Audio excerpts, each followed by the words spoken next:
Ito si Roland, ang pinakamalakas na eskrimador sa kaharian na mag-isang pumatay sa lahat ng demonyo sa mundo. Pagkatapos ng maraming taon ng digmaan, sa wakas ay nakahanap siya ng kapayapaan kasama si Felicia, ang babaeng mahal niya, at nagsimula silang manirahan sa isang tahimik na nayon. Pero hindi Disney movie ang mundo kung saan nagyayakapan ang lahat sa huli. Nagsasanay si Roland nang makaramdam siya ng madilim na enerhiya mula sa kalangitan. Nagpakita ang Demon King para maghiganti sa lahat ng ginawa ni Roland sa kanya. Hindi lang niya gustong pumatay ng mga tao. Gusto niyang magdulot ng kaguluhan at panoorin ang pagdurusa sa mga mukha ng tao, kaya naglagay siya ng sumpa sa bawat isang tao sa nayon. Tumakbo si Roland sa kanyang asawa at sinubukang iligtas ito, pero huli na ang lahat. Sinasapian na siya. Nang makumpleto ang mutation, umatake siya ng walang kontrol. Hindi niya kayang saktan ang sarili niyang asawa at patuloy lang na ipinagtatanggol ang sarili. Dahil gustong makita ng Demon King ang pagdurusa ni Roland, gumamit siya ng mahika para ipako ang kanyang mga braso at binti. Ngayong hindi na siya makagalaw, lumapit ang kanyang sinumpang asawa at tinanggal ang kanyang braso. Sa pag-akalang mamamatay na siya, isang alaala ang dumaan sa kanyang isipan tungkol sa sinabi ng asawa niya na kailangan niyang mabuhay, kaya ginawa ng bayani ang pinakamahirap na desisyon sa kanyang buhay.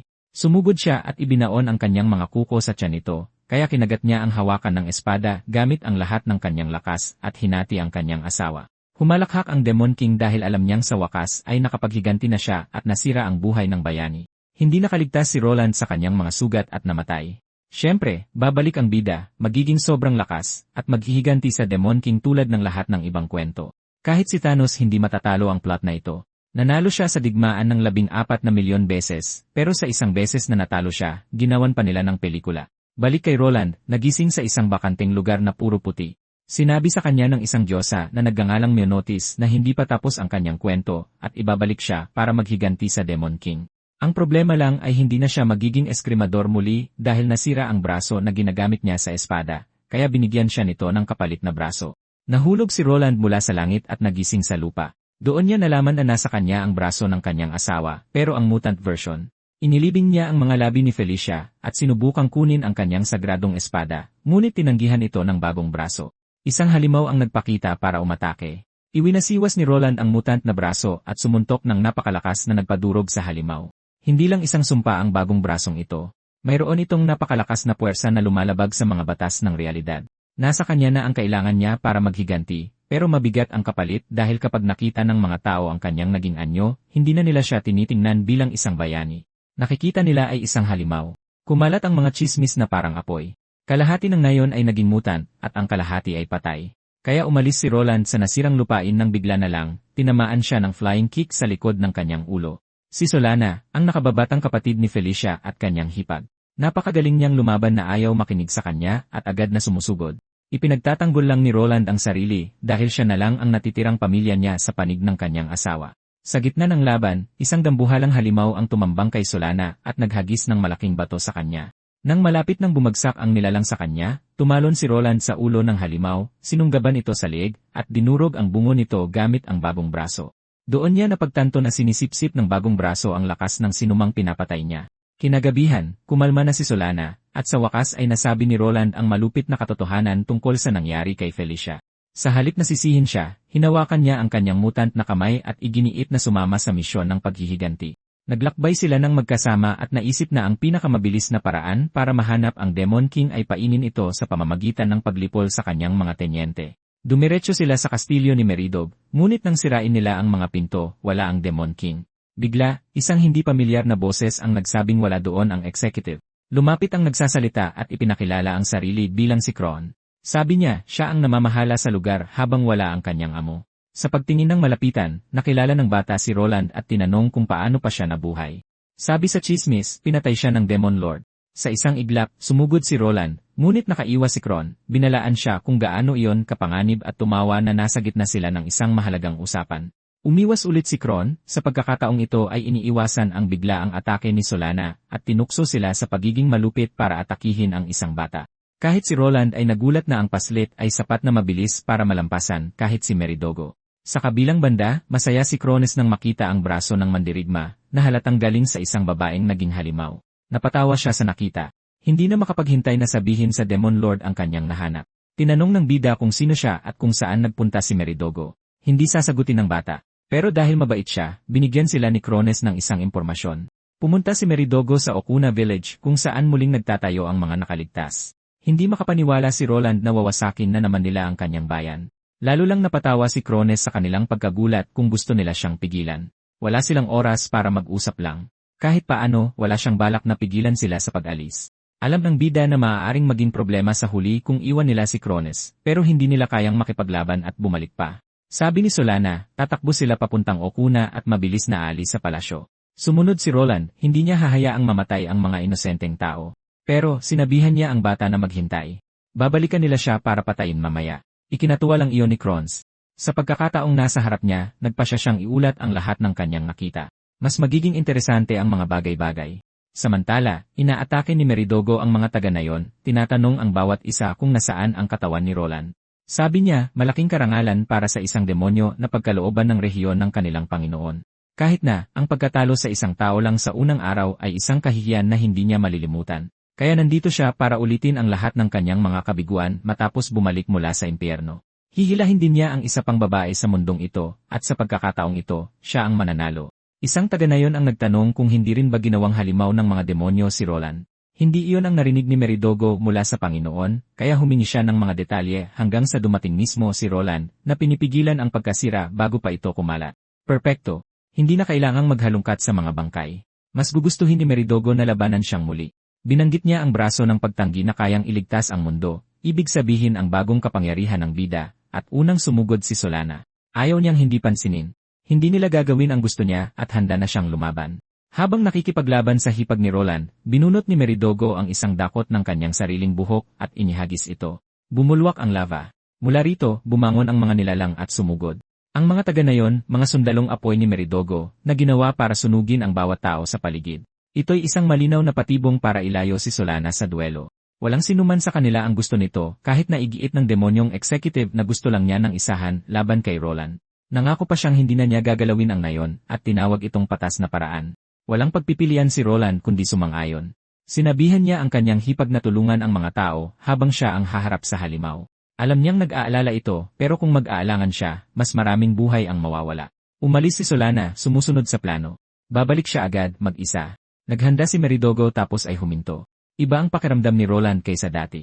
Tinanong ni Meridogo kung ano ang nangyari sa espadang tumalo sa kanya. Sa pagkakataong ito, binalak niyang wasakin ito at bayaran ang kahihiyan. Hindi sumagot si Roland. Sinabihan lang niya itong magsimula. Medyo naiinip, unang sumugod si Meridogo. Alam ni Roland na kasinungalingan kung sasabihin niyang mananalo siya dahil lang natalo na niya ito dati. Ngayon ay nanghihina siya ng walang banal na espada, at nakakapanlumo ang masamang aura ni Meridogo. Nagbaliktad na ang agwat nila mula noong araw na yon, pero hindi kailanman binalak ni Roland na matalo. Hindi siya urong. Kung wala siyang espada, gagamitin niya ang sarili niyang braso. Aatake siya gamit ito, sasanggain ang atake gamit ito, ginagaya ang parehong galaw na ginamit niya sa espada. Nariyan pa rin ang footwork at mga taktika na sinanay niya sa loob ng maraming taon. Kaya niyang lumaban gamit lang ang braso na yon. Mas mabilis si Meridogo. Tumama siya ng malinis na suntok sa dibdib ni Roland. Agad naramdaman ni Roland na malupit ang pagkakaiba ng abot sa pagitan ng espada at braso. Kasabay nito, nagtataka siya kung bakit. Nagpigil si Meridogo sa ataking iyon, na para bang sinusubukan niyang huwag masyadong lumakas ang tama. Pinutol ang pag-iisip ni Roland, bumilis pa siya lalo, at naghahanda ng isang buga ng apoy. Sumabog ang apoy na nagtulak kay Roland na umatras muli, umiiwas sa mga debris. Nagpasikat si Meridogo, nagyayabang na bumalik siya mula sa impyerno na mas malakas na sa ibang level. Alam ni Roland na papatayin siya ng isang direktang tama. Masama to. Pero hindi maiwasan ni Meridogo na magtaka kung ano ang nangyari. Tila mas mahina si Roland kaysa dati. Tinanong niya kung talagang lalaban si Roland gamit lang ang braso niya, at nagsimula ng isipin na ang laban na pumatay sa kanya ay tsamba lang, baka swerte lang. Tumangging magpaliwanag si Roland. Hinayaan niyang isipin ni Meridogo ang gusto niya tapos sinugod niya ito. Hindi nagtagal bago napagtanto ni Roland na kailangan niyang gamitin ang kapangyarihan na pinipigilan niya, ang Plunder Arm. Pinapayagan siyang nakawin ang lakas ng kalaban. Ganoon itinapon ni Roland si Meridogo palayo. Kahit na hindi ito sapat para matalo siya. Nagulat si Meridogo nang manakaw ang ilan sa kanyang kapangyarihan, pero hindi ito sapat para man lang magasgasan siya. Nabigo lang siya na ang rematch na kanyang inaasam ay naging ganito kainit. Tinanong niya si Roland kung ano ba talaga ang layunin nito, lalo na't naging napakasama na ng kanyang itsura. Sumimangot si Roland, iritado, na lalo lang nagpalito kay Meridogo dahil pangit na tingnan ang tao kumpara sa pagiging bayani nito dati. Sinigawan ni Roland si Meridogo na wala siyang karapatang laitin ang braso nito. Pagkatapos ng isang sandali, tumawa ng malakas ang executive at nagkunwaring humingi ng paumanhin sa hindi agad na pagtanto kung saan nanggaling ang malahalimaw na braso na yon. Ngayon ay may katuturan na ang galit ni Roland. Ito ay parte ng kanyang yumaong minamahal.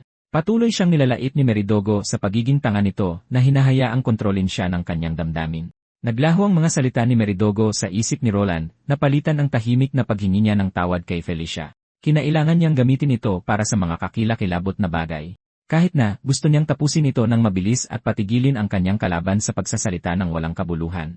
Nang magpakawala ng fireball si Meridogo, ginamit ni Roland ang braso ng kanyang asawa para nakawin ang kapangyarihang iyon. Isang malaking mausok na pagsabog ang naganap at mumisi si Meridogo. Siyempre, panalo na sana siya hanggang sa isang liwanag ang nag-alis ng kayabangan sa kanyang mukha. Sinipsip ni Roland ang atake. Nagtagumpay siya, pero hindi niya lubusang makontrol ang apoy at halatang nasasaktan siya. Tinawag itong galos lang ni Roland at tinawanan ng executive ang katapangan niya. CJ, kung gayon, patatahimikin niya ang malaking bibig ng mandirigma sa isang tama lang. Sa loob-loob niya, alam ni Roland na hindi maliit ang pinsala, pero pinapayagan siya ng kapangyarihan ng apoy na ibalik sa kalaban ang mga atake nito. Pinatunayan niya ito nang magbanggaan sila, at sinira niya ang sandata ni Meridogo gamit ang kanyang mga kamay. Hindi lang apoy ang nasa paligid ng kanyang braso. Pinapalabas niya ang mga ito mula sa kanyang siko para palakasin pa ito. Tinitigan ni Meridogo ang kanyang sirang martilyo saka itinapon ito at patuloy na sumugod. Hindi niya hahayaang maging mayabang si Roland dahil lang sa kaunting dagdag lakas. Ipapakita niya sa kanya kung paano talaga ginagamit ang apoy sa labanan. Dumaloy ang mahika sa katawan ng executive habang dire-diretso siyang sumusugod kay Roland, desperadong patunayan ang agwat sa kanilang kontrol. Nagbanggaan sila ulit sa isang pagsabog na sobrang lakas na kahit si Solana ay napalingon pabalik sa larangan ng digmaan. Mabilis na napagtanto ni Roland na patuloy na tumataas ang lakas ni Meridogo at pahirap ng pahirap ang pagdepensa. Mas matibay ang kanyang kanang braso, nagising na may mas malaking kapangyarihan, pero ang natitirang bahagi niya ay tao pa rin at hindi na ito magtatagal. Perpekto. Ang matinding init ang magbibigay sa kanya ng pagkakataon. Sa gulat ni Meridogo, sinubukan na namang kunin ni Roland ang apoy. Kaya't ibinuhos ni Meridogo ang lahat, layuning i-overload siya ng napakaraming mahika para hindi makontrol ng sabay-sabay. Pareho silang sumigaw at pagkatapos ay tumawa si Roland dahil kinakaya niya ito. Pagkatapos ay ibinato niya pabalik sa demonyo ang lahat ng naipong kapangyarihan na nagdulot ng nakamamatay na sugat. Tanging bumagsak na lang si Meridogo nang hindi gumagalaw. Maging si Roland ay namangha sa kung gaano kahanga-hanga ang braso ni Felicia, mas malakas kaysa dati, kayang kunin ang bawat huling bakas ng kapangyarihan mula sa kanyang kaaway. Marahil ay hindi na niya magagawa muli ang ganoong kalakas na atake, pero kahit papaano ay magagamit niya ang apoy sa hinaharap. Kung patuloy niyang tatalunin ang mga executive at nanakawin ang kanilang mahika, isang araw ay magiging sapat ang lakas niya para pabagsakin ang Demon Lord. Sa kanyang isip, hiniling niya kay Felicia na pahiramin siya ng higit pa sa kanyang kapangyarihan sa mga darating na araw. Biglang lumitaw si Solana, tinatawag siya sa kanyang pangalan. Tinanong ni Roland kung ligtas ba siya matapos tulungan ang mga taga-nayon. Sinabi niya na halos lahat ng mga halimaw ay patay na at karamihan sa kanila ay natupok din ng apoy. Tapos nakita niya ang sugat nito at nagpanik. May magagawa ba ako? Ayos lang ako, sabi ni Roland, pinipilit. Kailangan na nating umalis ngayon. Akit din ng atensyon ng Royal Guard at ng Subjugation Squad ang kaguluhan. Kung dumating sila, mapagkakamalan siyang halimaw at atakehin. Pumasok si Solana sa ilalim ng kanyang braso para tulungan siyang maglakad, iniisip na hindi pa niya nagamit ang kapangyarihang iyon dati. Matapos pilitin ang sarili ng ganoon, syempre, ganito ang kahihinatnan niya.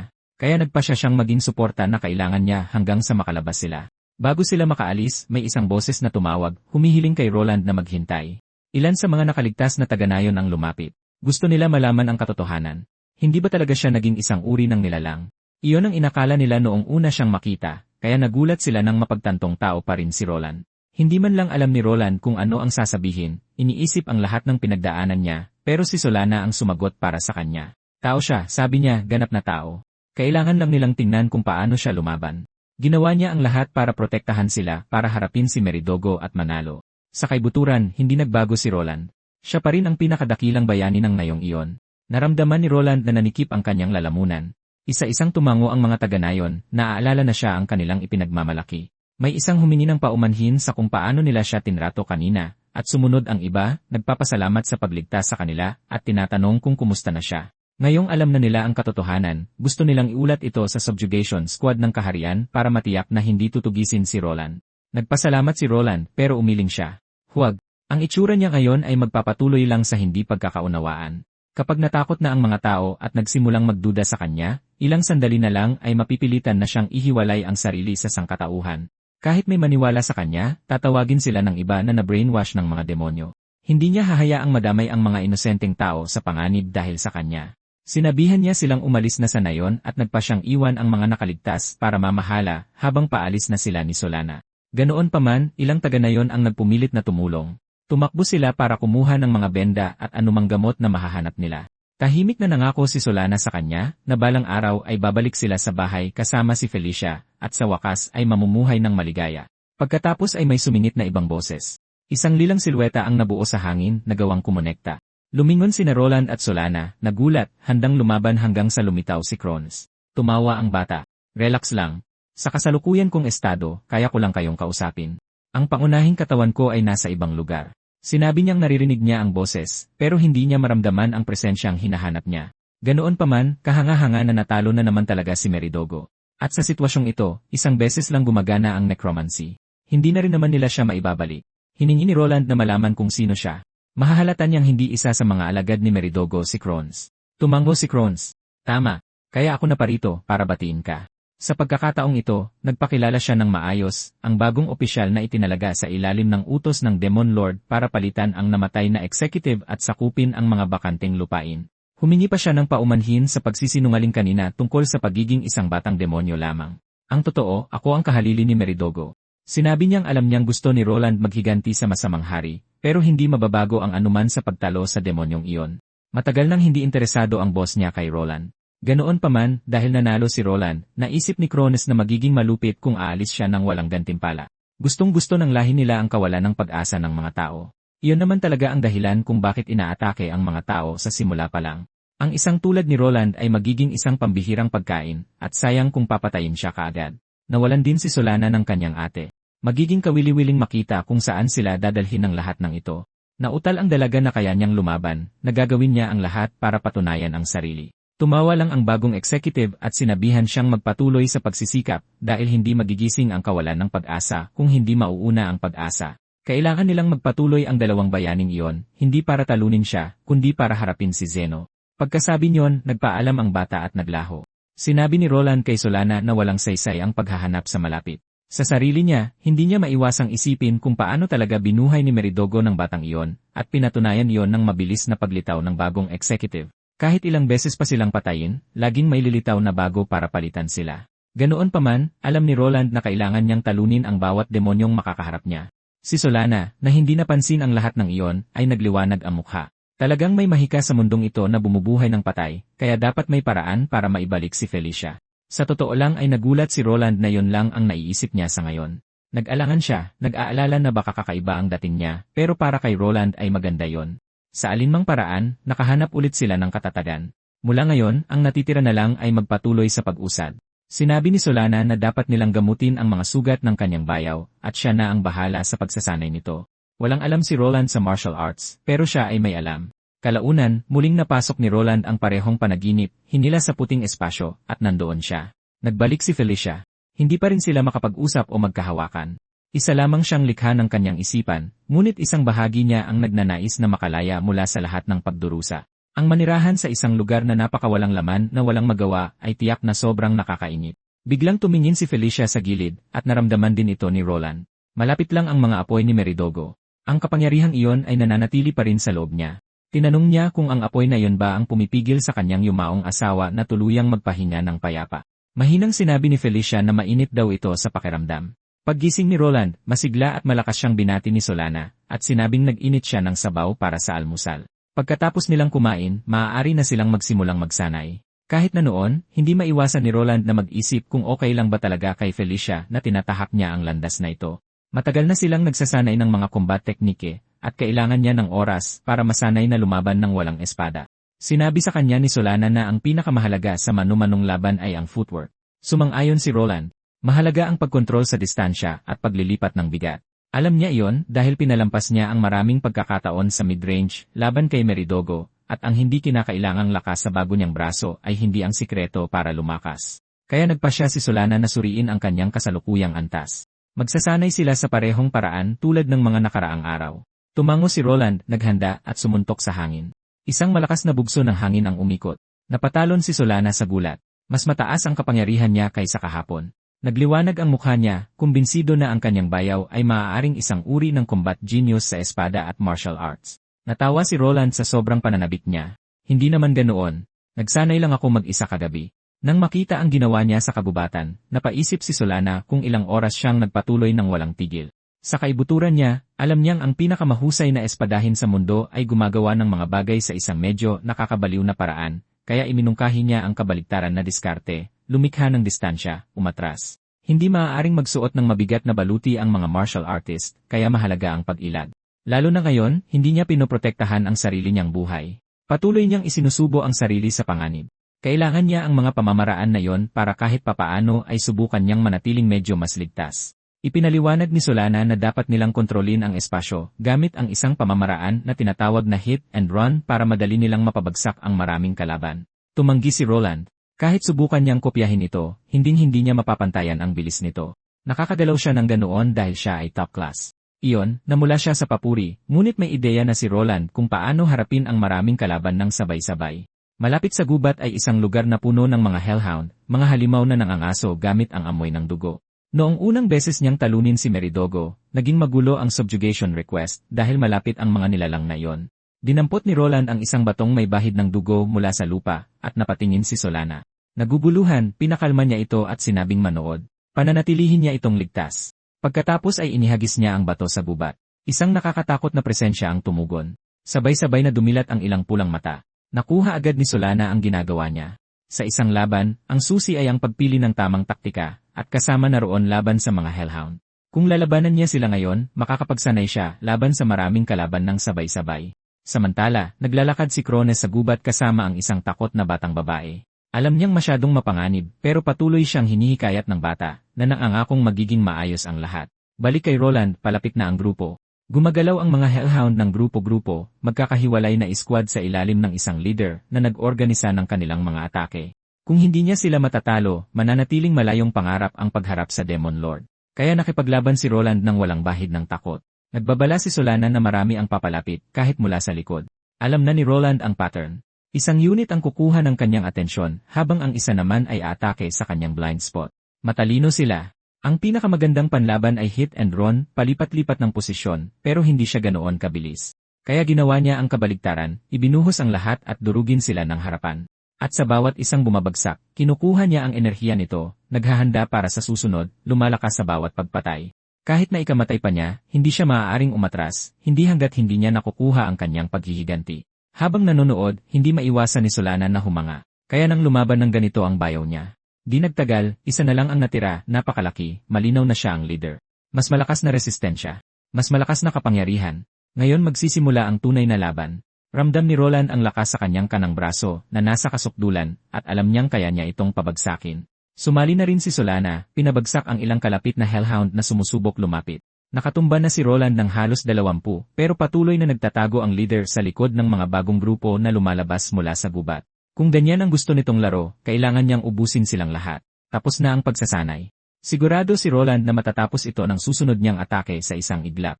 Sa kanya napansin na sinusubukang tumakas ng leader, ginagamit na panangga ang mga alipors nito. Walang pag-asa. Diretsong sumugod si Roland dito. Kasabay nito, patuloy na naglalakad si Krones kasama ang bata. Gusto na niyang umuwi, nagtatanong kung ito ba talaga ang daan pauwi sa kanilang ngayon.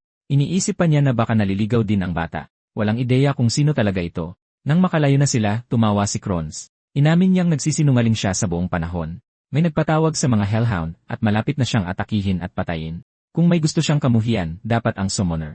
Iniwan niya itong tulala sa gulat, kumaway at naglaho. Mag-isa, nataranta ang bata, hindi alam kung saan pupunta. Di nagtagal, may narinig siya sa kakahuyan. Napayukom siya, umiiyak, nagmamakaawang huwag mamatay. Bago pa siya maabutan ng mga hellhound, biglang sumulpot si Roland at pinagpapatay ang mga humaharang sa daan na halos aksidenteng nagligtas sa kanya. Tinanong niya kung saan ito nanggaling. Nakatitig lang ang bata, gulat sa malaking braso ng lalaking nagligtas sa kanya. Sa alinmang paraan, alam ni Roland na kailangan niya itong protektahan. Siya ang nakaakit sa mga hellhound. Sinabihan niya itong ipikit ang mata, inis na nakatakas ang leader dahil nawala ang focus ni Roland ng saglit at naging depensibo ang laban. Kailangan niyang panatilihin ang kanyang lakas at protektahan ang batang babae sa kanyang mga braso. Nang magsimula na siyang mag-alala, dumating si Solana para tumulong. Nagpasalamat si Roland at inamin na hindi niya kilala ang bata. Hinilalang niya ito palayo bago pa siya maabutan ng mga halimaw sa gubat. Kahit nanginginig, nasabi ng bata, "Ako si Lily." Pinuri siya ni Solana sa pagbati kahit natakot ito. Hiniling ni Roland sa kanyang hipag na bantayan si Lily habang may inaasikaso siyang iba. Malapit na ang boss at hindi na niya ito hahayaang makatakas muli. Ginawa niya eksakto ang itinuro ni Solana sa kanya, footwork para mapaikli ang distansya. Sumugod siya, pinapatay ang bawat aso sa kanyang dinadaanan habang papunta sa boss. Nakatitig lang si Lily habang lumalaban siya. Sa tabi niya, tinanong ni Solana kung bakit siya nasa lugar na ganoon kapanganib. Kahit tensyonado pa rin, ipinaliwanag ni Lily na dinala siya roon ng isang batang lalaki na hindi pa niya nakikita dati. Humingi ito ng tulong para makauwi, at nang tulungan niya, iniwan siya nito sa gitna ng gubat at biglang naglaho sa kanyang harapan. Naisip ni Roland na nilinlang siya ng isang demonyo, at malamang ay nanonood pa rin ito. Tinanong ni Solana kung saang direksyon siya nanggaling, at itinuro ni Lily, idinagdag na taga-nayon siya ng Koreki. Alam ni Solana na malayo ang Koreki sa malaking syudad, kaya malamang ay walang makakakilala kay Roland doon. Kahit na, hindi nila siya basta pwedeng pauwiin mag-isa. Sinabihan ni Roland si Lily na ilihim ang braso na nakita niya. Kumukurap si Lily.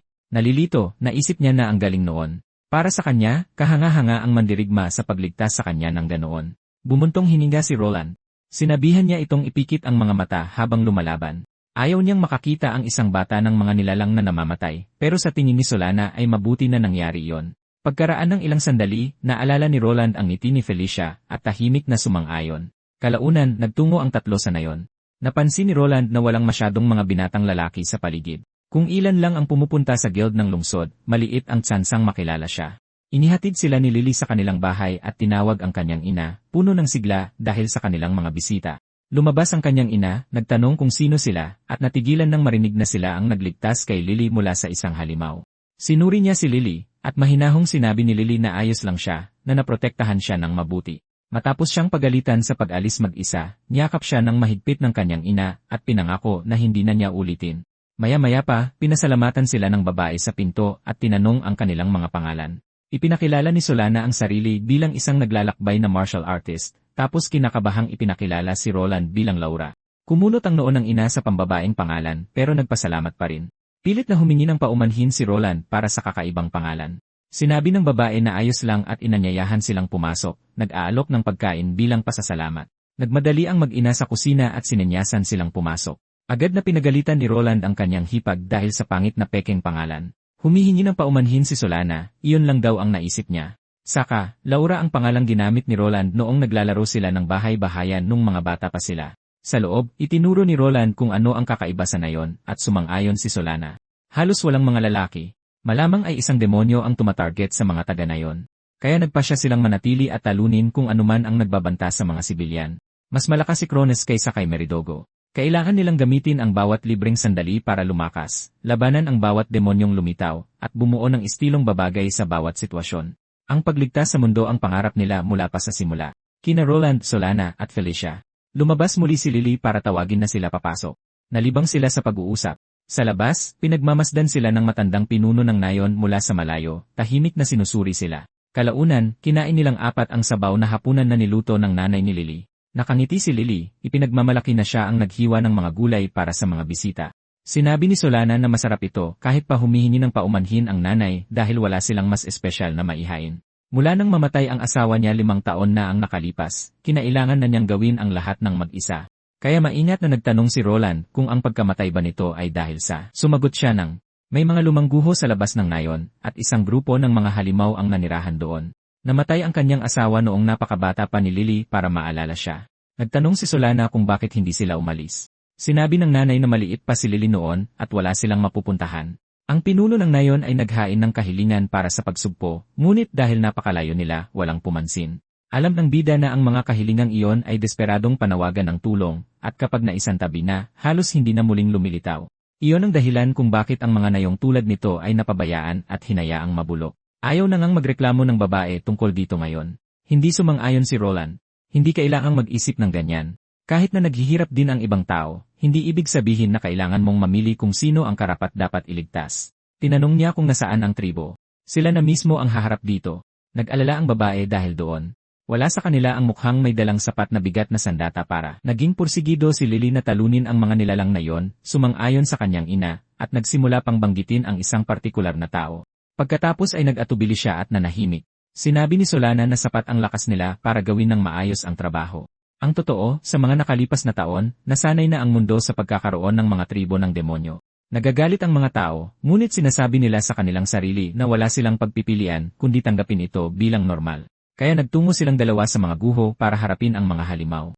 Pero hindi nila alam ang ayos sa loob at maaaring puno ito ng mga patibong para hindi makapasok ang mga dayuhan. Ang pangunahing tuntunin para sa mga adventurer ay huwag basta-bastang papasok sa teritoryo ng kalaban. May naisip ang mandirigma na gusto niyang gawin sa mga sitwasyong tulad nito at hiniling sa kanyang hipag na pahiramin siya ng kaunting firepower.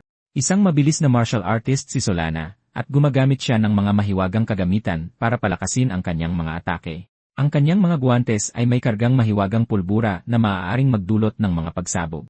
Gamit iyon, kasama pa ang braso na sumipsip sa mga apoy ni Meridogo, kayang tumama ni Roland na parang wrecking ball. Kaya ginamit niya ang kombinasyon para pasabugin ang pasukan ng mga guho at puksain ang anumang banta na naghihintay sa loob. Para sa mga ganitong bagay, naisip niyang ang pinakamagandang gawin ay ganap na sirain ang pugad. Nag-aalala si Solana na baka may malaking halaga sa kasaysayan ang mga guho, at ang pagsira sa mga ito ay maaaring magdulot ng problema.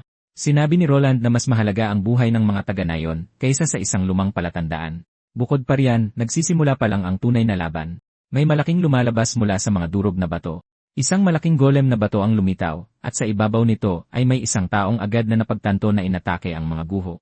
Malinaw na isang demonyo, galit na dalawang tao lang ang nagdulot ng ganoong kalaking pinsala. Inakala niyang walang sinuman sa kalapit na nayon ang sapat na malakas para lumaban, at ginawa niya ang lahat para maalis ang lahat ng malalakas na lalaki. Naisip ni Roland na malamang ang nilalang na ito ang responsable sa pagkamatay ng ama ni Lily, ngunit ito ay isang mahirap na laban. Ang mga tribo ng demonyo ang nasa likod ng mga pakana na nagtulak sa mga tao sa kawalan ng pag-asa na pinamumunuan ng Dark Lord.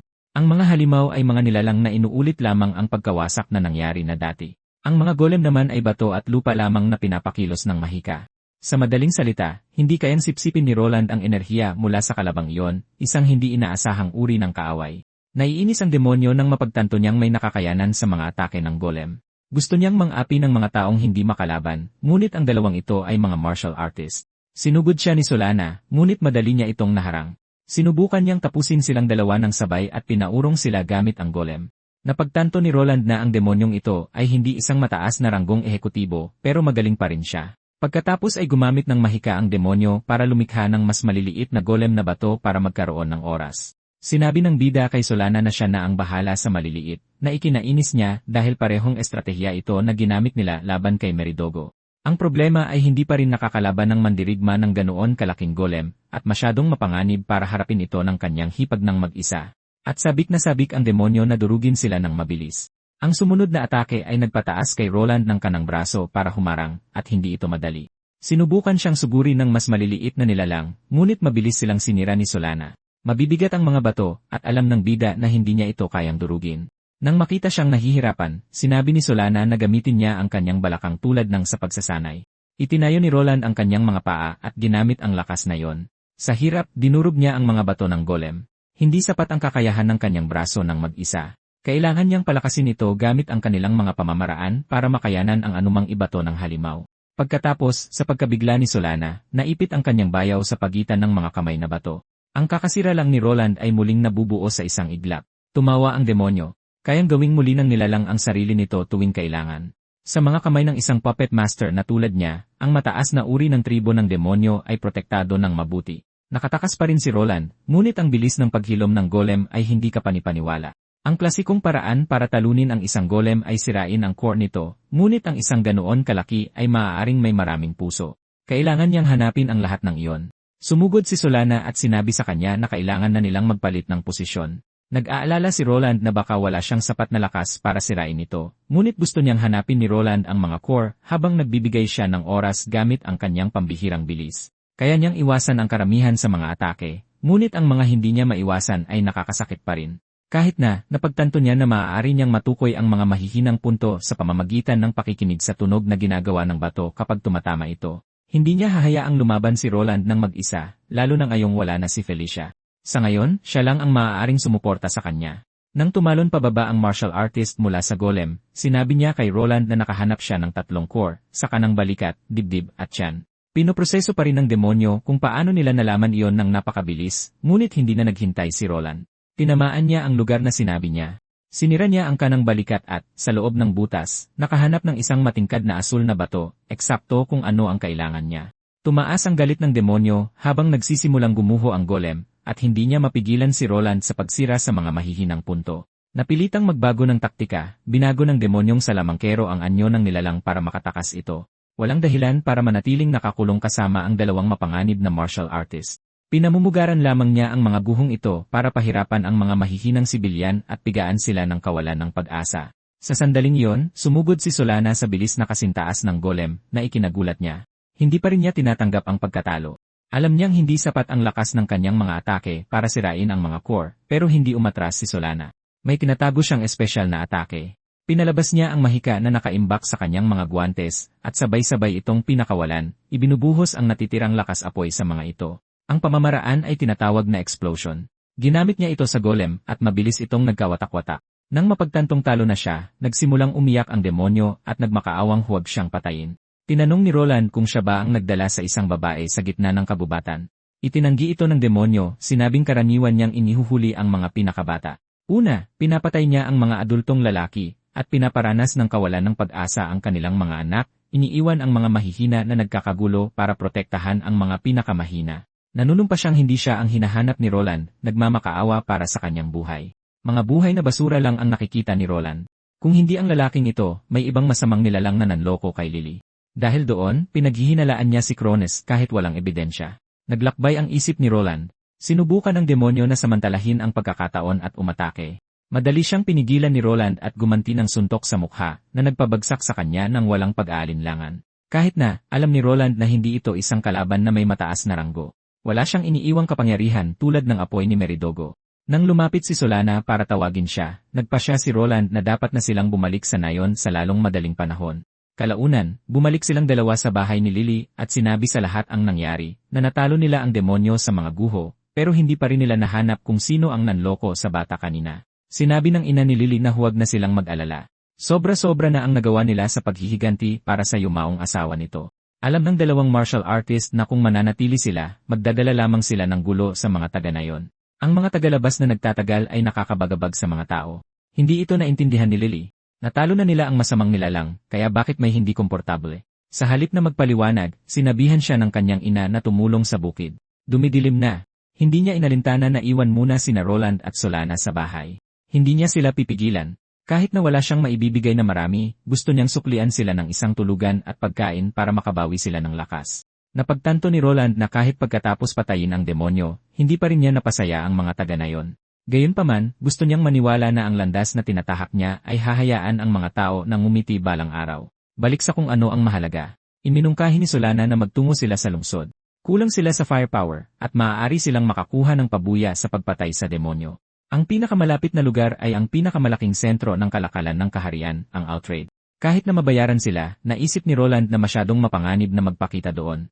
Papasok at lalabas siya sa iba't ibang lugar, at malaki ang tsansa na makasalubong sila ng isang taong nakakakilala sa kanya. At kung magkaroon ng labanan sa loob ng Outrade, hindi magiging madali ang pagtakas ng hindi nagdudulot ng pinsala. Nang makita kung gaano siya nag-aalala, pumayag ang kanyang hipag na gawin ang hiling niya kahit alam niyang madaling matabunan ang mga subjugation request. Alam din niya na sikat si Roland sa buong kaharian, at kumalat na sa lahat ng dako ang balitang naging halimaw siya.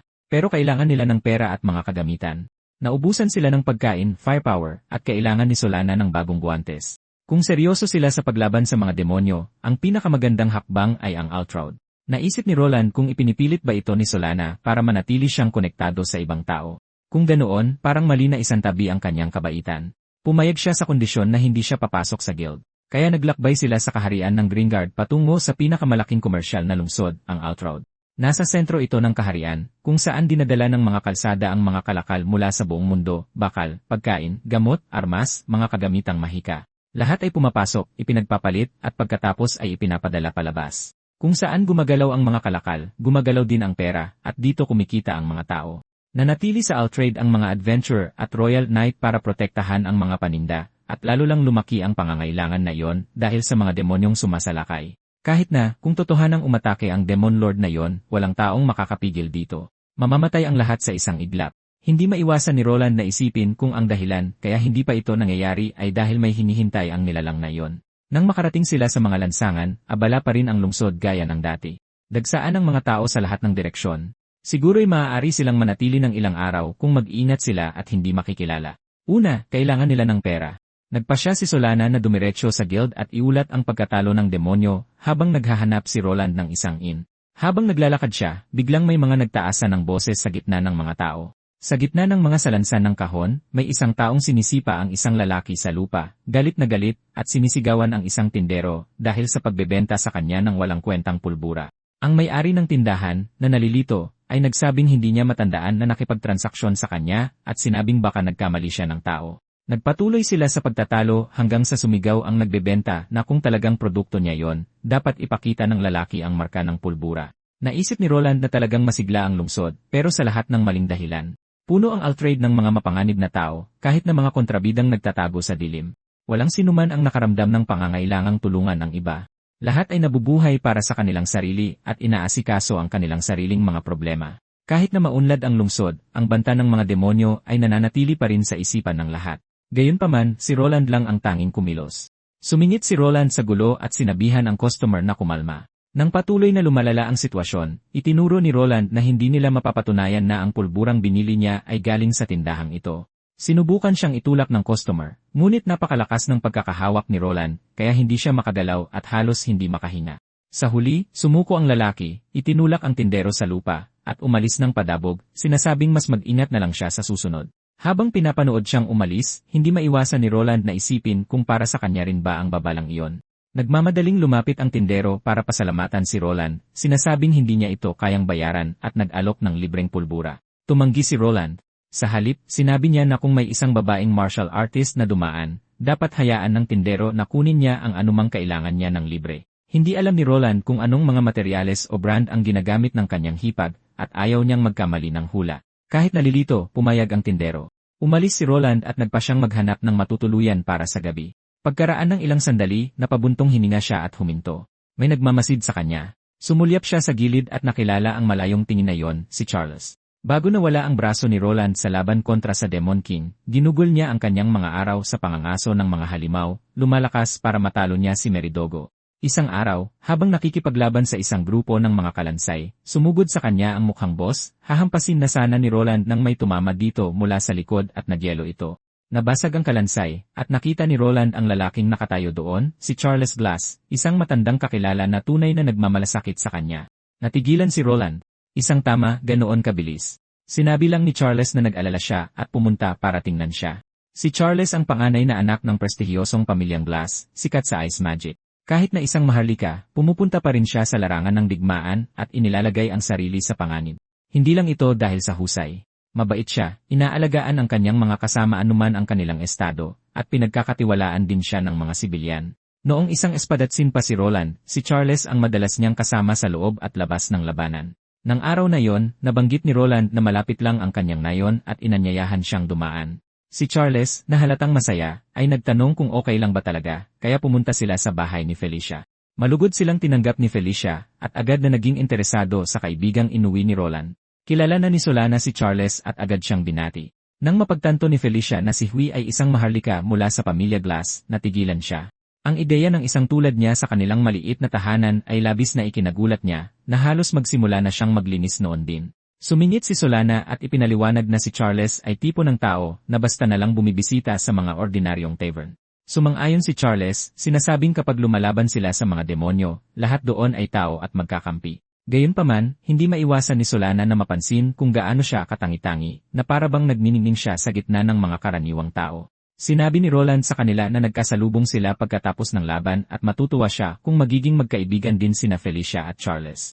Nang maintindihan niya, nagpasya siyang tanggapin ito. Nang gabing iyon, kumain silang apat ng magkakasama.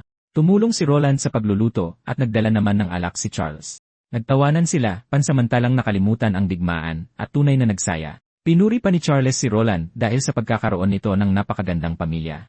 Pagkatapos ay inamin ni Roland na kahit lagi niyang sinasabi na ang layunin niya ay talunin ang lahi ng demonyo at iligtas ang mundo, ang gusto niya talaga ay protektahan ang kaligayahang iyon. Tinawag ito ni Charles na isang kahanga-hangang pangarap at nag-alok na tumulong. Sa kasalukuyan, tinanong ni Roland kung alam ni Charles ang tungkol sa kahilingan na supilin siya. Sumagot si Charles nang inamin niyang nagulat siya nang malaman na naging demonyo si Roland, at naniniwala siyang tungkulin niyang wakasan ang pagdurusa ni Roland bago pa ito makagawa ng mas malaking pinsala. Ngunit ngayong nakikita niya ito, hindi maalis sa isip ni Charles na may dahilan kung bakit ito nangyari. Nagulat si Roland at tinanong kung talaga bang plano ni Charles na makinig sa mga salita ng isang tinatawag na demonyo. Tumawa si Charles at sinabing, ayos lang siguro na umasa ng kahit kaunting katinuan mula sa kanya.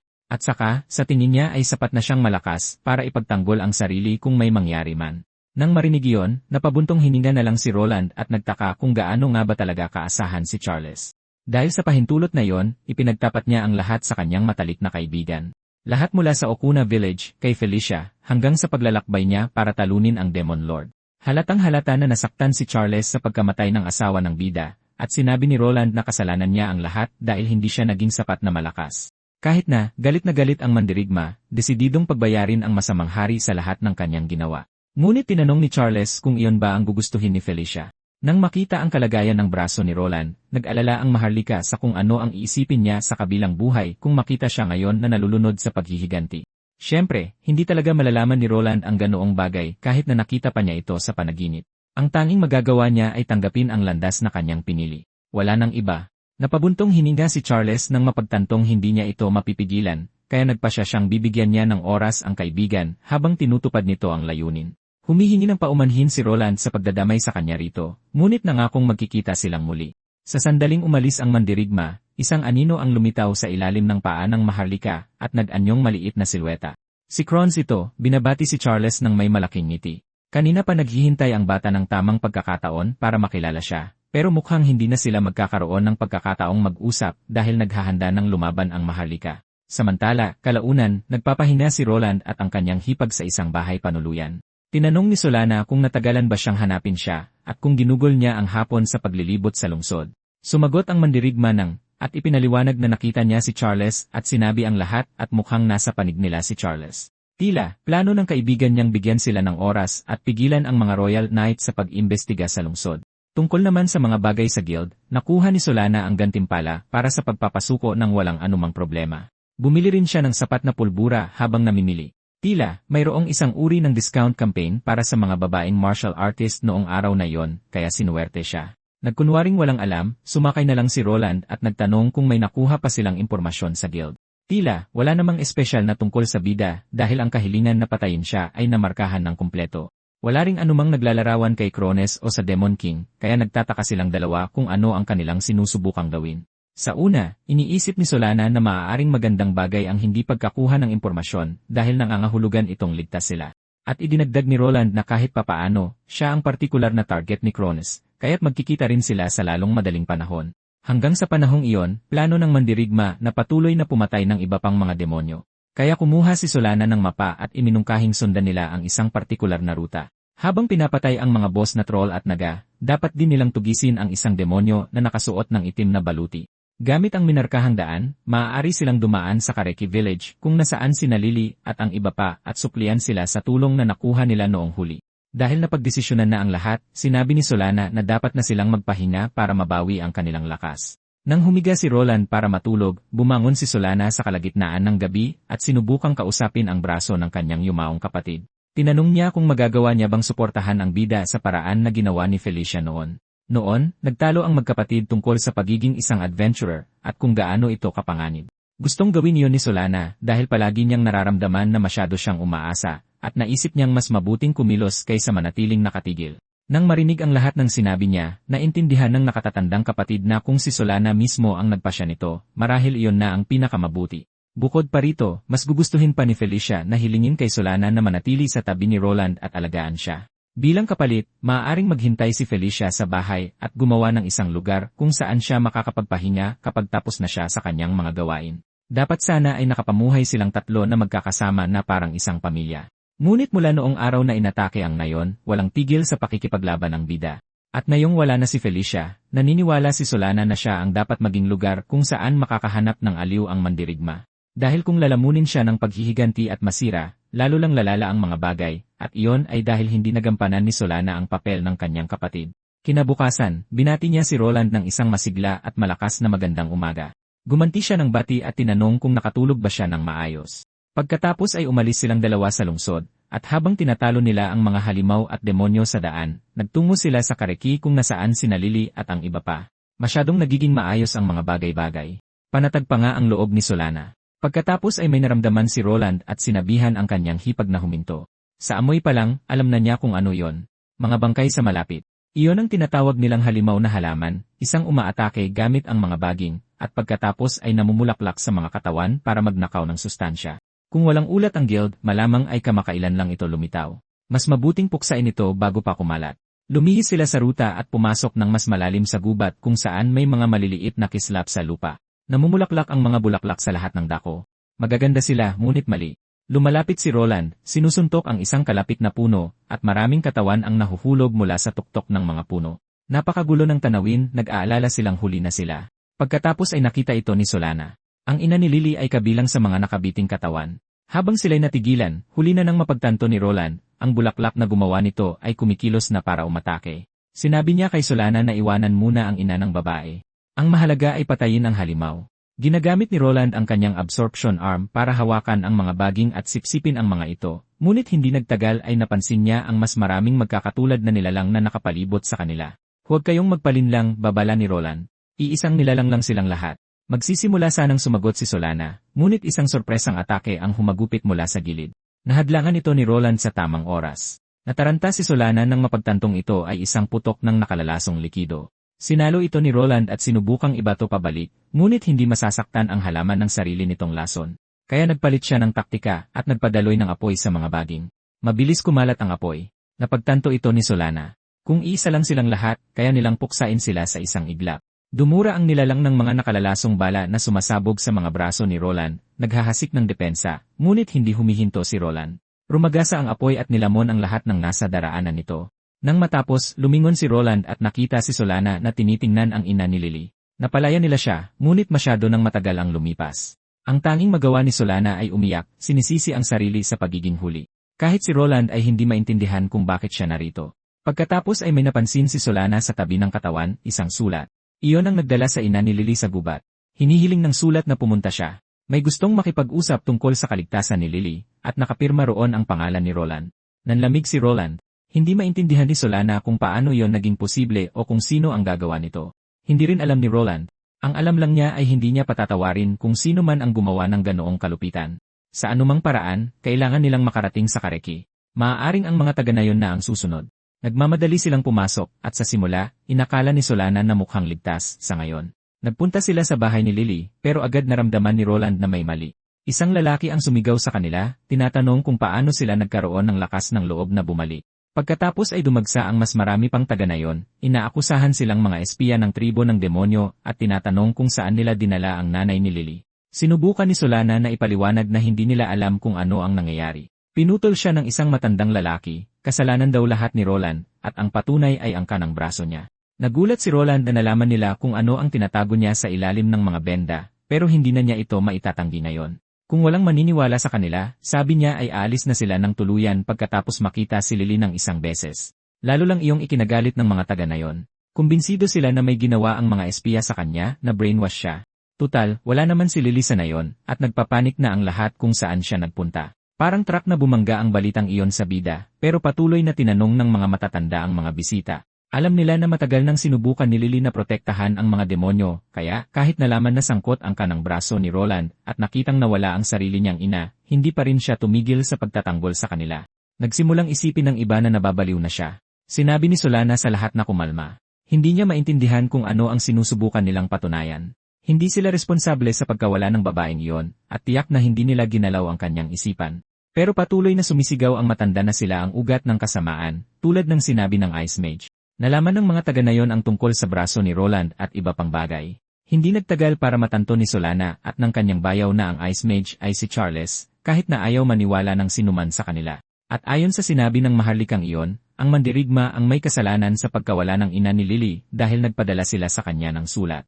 Inamin ng lalaki na sa simula pa lang ay kahina-hinala na ang dalawang bisita, at pinagsisihan niyang hindi niya sila pinigilan sa pagpasok sa nayon. Bukod pa roon, binigyan sila ng isang bagay ng Ice Mage sakaling bumalik ang bida. Kinuha ng isa sa mga taga-nayon ang regalo at ginamit ito, nagpakawala ng malaking sinag ng liwanag na sumabog sa kalangitan, isang senyales para sa mga kabalyero ng kaharian. May isang demonyo. Galit si Solana sa gulong kinasangkutan nila, pero hindi sila pwedeng mag-aksaya ng oras. Sinabi niyang siya na ang bahala kay Lily habang tumatakas ang kanyang bayaw. Ilang taga-nayon ang nanigas nang makita siyang tumakbo, pero sinabi ng matanda na huwag siyang habulin. Hayaan na ang mga tauhan ng kaharian ang humarap dito para walang masaktan. Bukod pa doon, kailangan nilang mag-focus sa pag-aayos ng brainwashing ni Solana. Sa labas, sumugod ang mga kabalyero patungo sa nayon matapos makita ang senyales, pinapanatili ang pormasyon at bilis para mahuli ang demonyo sa tamang oras. Pero nakapasok na si Roland sa mga puno at pinanood silang dumaan, iniisip kung gaano sila kagaling na makarating doon ng napakabilis. Kahit na, ayaw niya ng walang kwentang laban. Kailangan niyang ayusin ang mga bagay-bagay sa nayon. Hinding-hindi siya ipagkakanulo ni Charles, kaya may ibang nagbibintang sa kanila nito. Tumakbo si Roland para hanapin ang kanyang matandang kaibigan at alamin kung paano ito ayusin. Samantala, kinalagkad ng mga taga-nayon si Solana sa isang kuweba, marahil kung saan nila itinatagong ligtas si Lily. Malaki ito at may mga sanga-sangang daan. Bago nila siya ikulong sa isang hawla, dinala nila siya sa isang maliit na sapa, itinali ang kanyang mga kamay sa itaas, at binuhusan siya ng malamig na tubig. Sinubukan nilang pilitin siyang magsalita, pero tumanggi siyang aminin na naging halimaw ang kanyang bayaw. Sa wakas ay iniutos ng matanda na ikulong siya, at sinabing ipagpapatuloy nila ang interogasyon. May nagtanong kung ano ang gagawin nila kung hindi siya magbago ng isip. Sinabi ng matanda na nakakahiya, pero kailangan nilang bitayin siya. Hindi lang si Solana, pati si Lily. Ikinulong nila siya, umaasang lilinaw ang kanyang isip at magigising siya sa katotohanan. Basang-basa at nanginginig, bumaluktot si Solana nang makarinig siya ng pamilyar na boses. Si Lily, nakakulong sa katabing hawla, ay dismayado na umabot sa ganito. Nagliwanag ang mukha ni Solana, sinasabi sa kanya na dumating sila para iligtas siya. Hindi nasaktan si Lily, takot lang sa dilim. Gumaan ang loob ni Solana, at nagsimula siyang mag-isip kung paano sila makakalabas. Tapos tinanong ni Lily kung nakita nila ang kanyang ina. Sinasabi ng buong nayon na ang mga bisita ay masasamang tao sa likod ng lahat ng gulo, at nag-alala si Lily. Ipinangako ni Solana na hindi ito totoo, nandoon sila para sa kanya. Mukhang gumaan ang loob ni Lily at sinabing kahit nakatanggap sila ng sulat, malamang galing iyon sa isang estranghero. Naalala niyang binabasa ito ng kanyang ina at sinasabi sa kanya na hindi ito galing kay Roland. Itinago ng kanyang ina ang pag-aalala, sinabihan si Lily na manatili sa bahay, at sinabing kailangan niyang umalis para asikasuhin ang isang mahalagang bagay. Niyakap niya ito, siniguradong mag-ugali ito ng maayos at maghihintay doon, at binalaan siyang huwag sumama sa mga hindi kakilala. Nang marinig iyon, sigurado si Solana na alam ng ina niya na isa itong patibong. Kahit na, pinili niyang protektahan si Lily mismo at umalis ng bahay. Kahit na kinakabahan siya, ipinangako ng martial artist na hahanapin nila ang ina ni Lily sa sandaling makalabas sila. Alam ni Solana na masyadong mabigat ang katotohanan sa ngayon. Una, tataka sila. 3 beses lang sa isang araw dumadating ang mga bantay para magdala ng pagkain, kaya may pagkakataon sila bago ang susunod na pagbisita. Inilabas ni Solana ang isang nakatagong kutsilyo at pinutol ang mga lubid sa braso ni Lily. Kapag malaya na ang kanilang mga pulso, bubuksan niya ang mga kandado ng selda gamit ang isang hair clip na kanyang itinago. Nakikinig si Lily, humahanga. Tapos pareho silang natigilan, mga yabag. May paparating na grupo. Ang matanda, pinangungunahan ang ilang kabalyero patungo sa mga hawla. Tinitigan ng isang sundalo ang mga dalaga at sinabing sila ay mga tagasunod ng demonyong si Roland. Nagtanong siya kung may senyales na nawawala na ang brainwashing. Sabi ng matanda, wala. Tila, kahit ang malamig na tubig ng kuweba ay hindi gumana. Sumigaw ang kabalyero. Maligambam, hindi niya tinutukoy ang ilog. Ang tinutukoy niya ay ang saloobin ng mga sibilyan. Nakakatakot, sabi niya kapag humaharap ka sa mga tagasunod ng tribo ng demonyo, kailangan mo laging lumampas sa inaasahan. Samantala, hinanap ni Roland ang kagubatan hanggang sa marating niya ang isang bangin at natagpuan ang kanyang hinahanap. Noong naghiwalay pa ang grupo, madalas nilang pagmasdan ang liwanag ng buwan mula sa mga lugar na tulad nito. Inakala ni Roland na narito si Charles.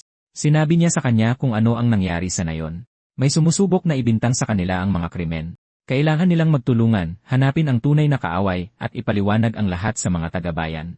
Nagsimulang mag-ipon ng kapangyarihan si Charles.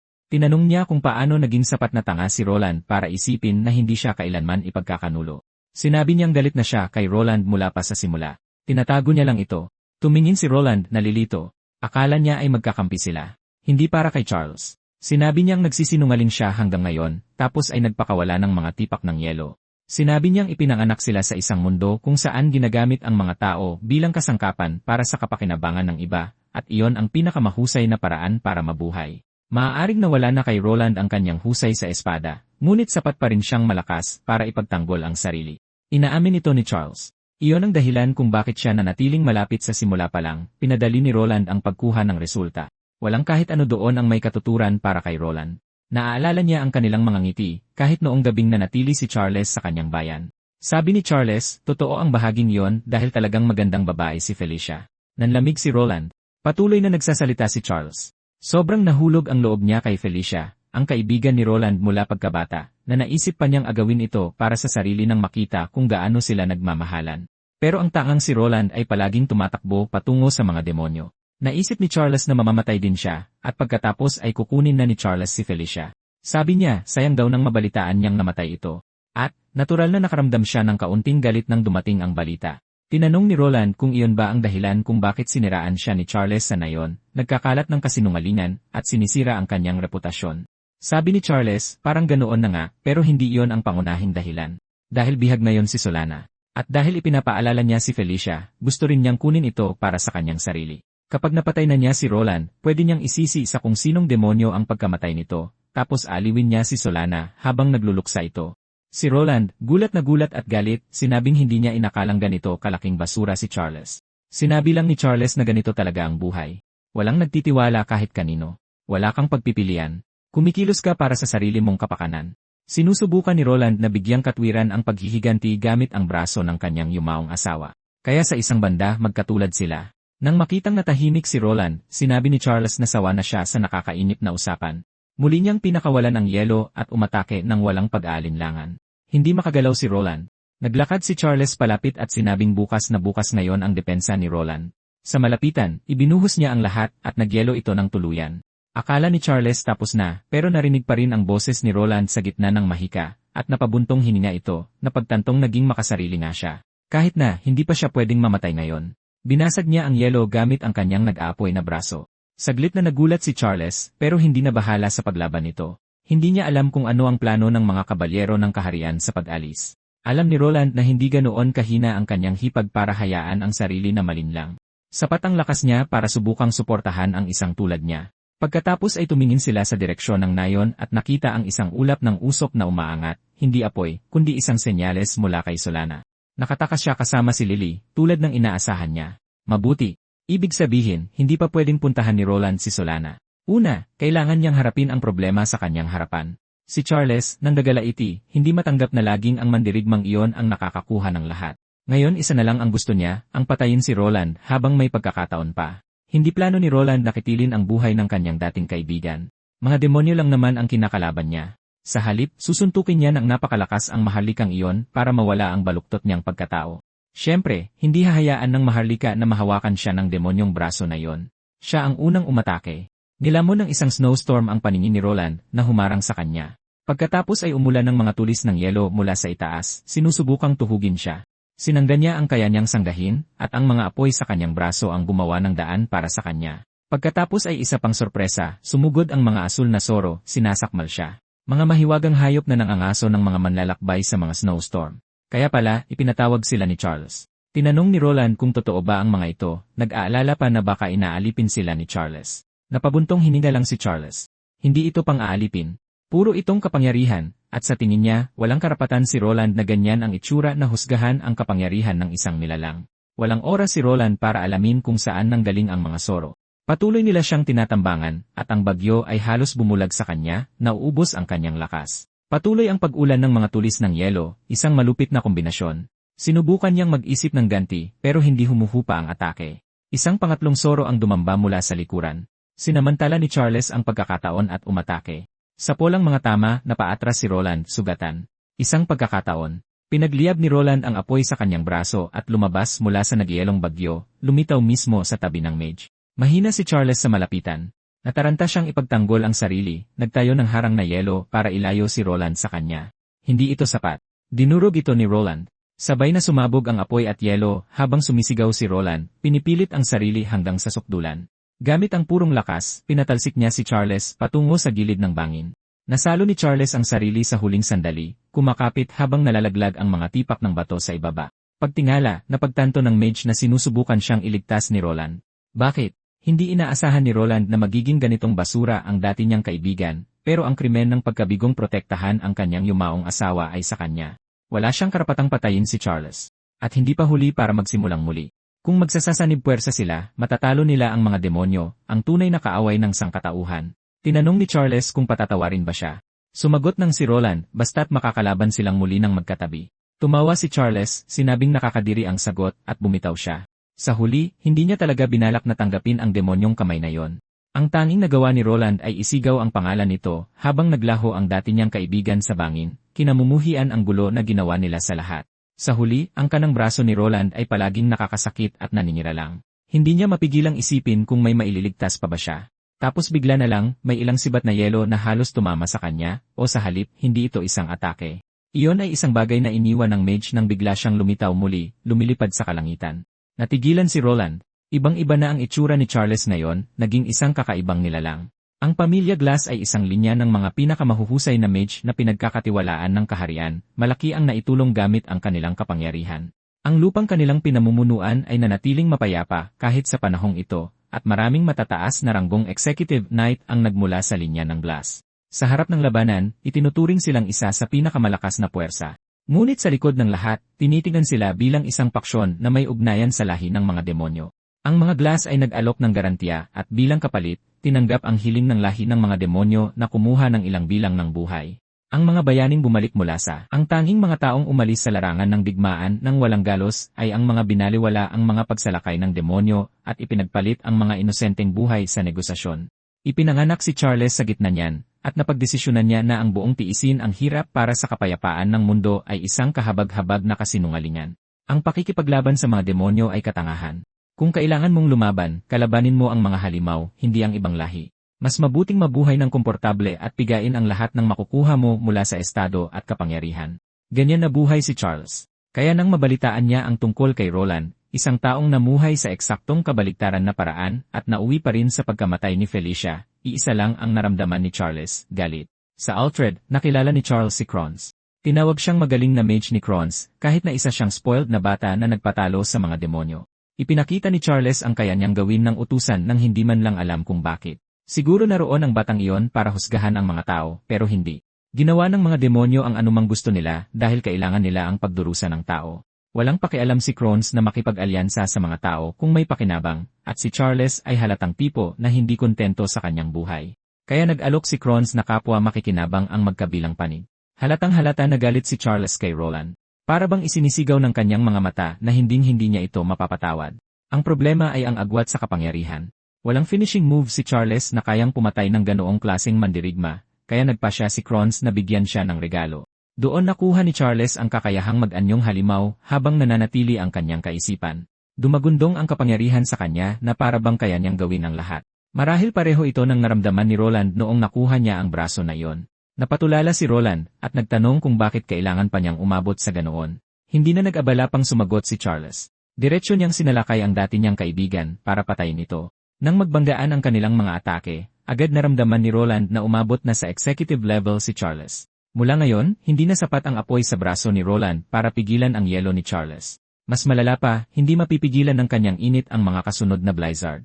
Gustong-gusto ito ni Charles. Pinaatras niya si Roland habang tumatawa, kinukutya siyang sumuko na para makasama na niya si Felicia sa kabilang buhay. Dumepensa si Roland sa abot ng kanyang makakaya. Hindi siya maaaring matalo dito. Mayroon pa siyang dapat gawin sa mundong ito. At kahit ayaw niyang gawin yon sa dati niyang kaibigan, wala siyang pagpipilian. Ginamit niya ang kanyang kakayahang sipsipin ang kapangyarihan ng kalaban. Nang maramdaman ni Charles na humihina siya, umatras siya gamit ang kanyang mga pakpak para lumayo. Pero sapat na ang nakuha ni Roland. Ang kanyang kamay na apoy ay naging yelo rin. Ngayon, may kapangyarihan na siyang pigilan ito anuman ang mangyari. Habang nanonood sa malayo, natawa si Crons nang matanto niya ang nakatagong diskarte ng bida. Ang mga taong may ganyang plano ang laging pinakamasarap paglaruan. Kung ganoon, baka oras na para sa isang espesyal na pagpapakita. Samantala, inisip ni Charles na katawa-tawa talaga ang pagkakaroon ng braso ni Felicia ng ganoong kasuklam-suklam na kakayahan. Baka naiinis na siya sa buong panahong ito, at iyon ang kanyang nakatagong kapangyarihan. Ano man iyon, hindi siya magpapatalo dito. Nang muling sumugod sa kanya ang isang snow fox, sinunggaban ito ni Roland at dinurog. Halos umabot na sa absolute zero ang kanyang braso, kaya kahit ang mga mahiwagang hayop na tulad noon ay nagyelo ng tuluyan. Gumawa pa ng marami si Charles, sunod-sunod na ipinadala, at pinuksa naman sila ni Roland isa-isa. Pagkatapos ay nagpalitan sila ng suntok. Naalala ni Roland ang pagnakaw sa halos lahat ng init mula sa apoy ni Meridogo noon, ngunit may limitasyon ang yelo. Hindi na maaaring bumaba pa ang temperatura kaysa sa kasalukuyan. Inasar siya ni Charles dahil dito.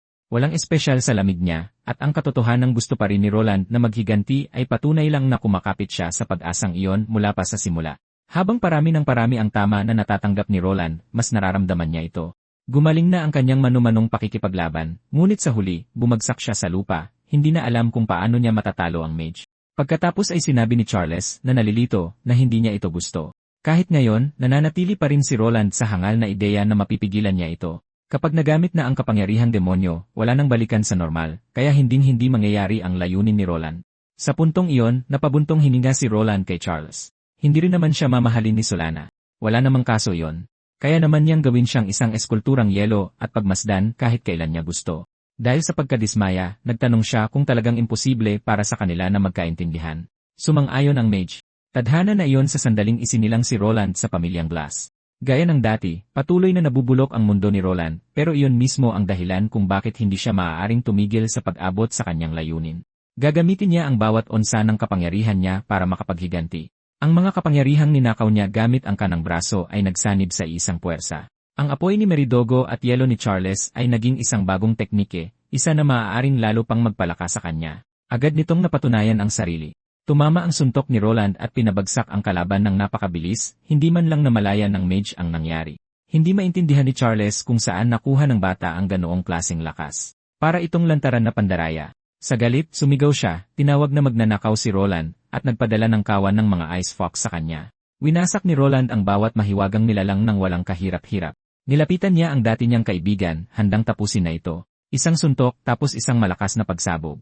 Nang muling imulat ni Charles ang kanyang mga mata, napagtanto niyang galit na galit pala talaga siya kay Roland sa buong panahon na ito. Pero sa kaibuturan, hinangaan din niya ito. Si Roland ang tipo na kumakapit sa pag-asa, kahit wala siyang alam, pinapanatili itong nag-aalab sa kanyang puso anuman ang mangyari. Ngayong nauunawaan na ni Roland ang pagkamuhi, iniisip ng mage kung anong uri ng hinaharap ang naghihintay sa kanya. Isang bahagi niya ay umaasa na mamumuhay si Roland ng sagad. Habang pinapanood si Charles na maglaho, napaisip si Roland, hindi sigurado kung ano ang isipin tungkol dito. Pero paparating na ang mga Royal Knight at napansin na nila ang gulo. Ayaw niyang makipag-usap sa iba, kaya nagmadali siyang hanapin ang kanyang hipag. Tumakbo siya palabas ng gubat patungo sa babae, hindi napapansin ang isang kulay ube na bagay na gumagapang sa lupa sa likuran niya. Nangako si Roland na makikipagkita kay Solana kanina. Ang lugar ay nasa timog ng mausok na siga. Hindi nagtagal, natagpuan niya ang martial artist. Nagmadali siyang lumapit, tinitingnan kung ayos lang ba siya matapos marinig ang mga pagsabog. Nakilala niya mula sa malayo ang ice magic na gawa ni Charles at tinanong kung kumusta na ito. Nag-atubili si Roland. Magpapaliwanag siya mamaya. Sa ngayon, nakahinga lang siya ng maluwag na ligtas si Lily, ngunit kailangan nilang bumalik agad sa nayon. Kailangan sabihin ni Lily sa lahat na sila ni Solana ay nasa ilalim ng isang uri ng mind control. Nag-aalala ang mga taga-nayon para kay Lily. At kung hindi nila ito lilinawin, baka mas malala pa ang maging trato sa kanya kaysa dati. Tinanong ni Solana kung ayos lang ba talaga yon kay Roland. Hindi ba't mas mabuting ipaliwanag ang lahat ng maayos? Pero hindi ganoon ang tingin ni Roland. Pakiramdam lang niya ay kaya niyang protektahan ang munting bata, at na ang tanging nagawa lang niya ay saktan ang mga taong nagtiwala sa kanya. Agad yung tinapos ni Solana. Maraming beses na siyang iniligtas nito. Kahit na, mas pinili ni Roland na maging kontrabida at gawing simple ang mga bagay. Pagkatapos ay nagpakita si Crons. Humingi siya ng paumanhin na abalahin ang kanilang mainit na pagtatalo at masayang kumaway. Sinabi ng demonyo na nanonood siya at pinuri si Roland sa pagharap sa isang dating kasama ng may ganoong katindihan. Walang ideya si Solana sa ibig niyang sabihin. Nag-focus si Roland sa isang bagay. Si Crons ang siyang nagpabago kay Charles para maging demonyo. Agad na sumang-ayon si Crons, sinabing ginawa lang niya ang ginawa nila sa kanyang kanang kamay. Sumugod si Roland sa kanya na parang tumagos lang na parabang usok si Crons. Sa isang buntong hininga, sinabi ni Crons na kumalma siya. Hindi niya maintindihan kung bakit sila galit. Pwedeng sisihin ni Roland ang lahi ng demonyo hanggat gusto niya, pero sa huli, kasalanan pa rin ni Charles ang pagtataksil sa kanila. Binigyan lang ni Crons ang maharlika ng pagkakataong kumilos ayon sa damdaming matagal na niyang itinatago, tapos ay nagbitaw siya ng isa pang pasabog. Ang pamilyang Glass ay may koneksyon sa mga demonyo sa loob ng maraming henerasyon. Tunay na ikinagulat iyon ni Roland. Sabi ni Cron, ang mga tao ay kasing tiwali rin ng bagay na pinaghirapan nilang talunin. Si Roland, nabigo, ay iginiit na ang impluensya ng demonyo ang nagpalala sa lahat, ang nagtulak kay Charles sa pagtataksil. Pinagtawanan ni Crons kung gaano kahina si Roland pagdating sa damdamin, nalulungkot dahil sa isang basurang tinawag niyang kaibigan. Sa huli, nagpa siya ang executive na simulan ng puntiryahin ang mga taong malapit sa kanya. Gusto niyang makita mismo kung ano ang ginagawa ni Roland mula pa noong insidente sa Okuna Village at sa buong nangyari sa bangkay ni Felicia.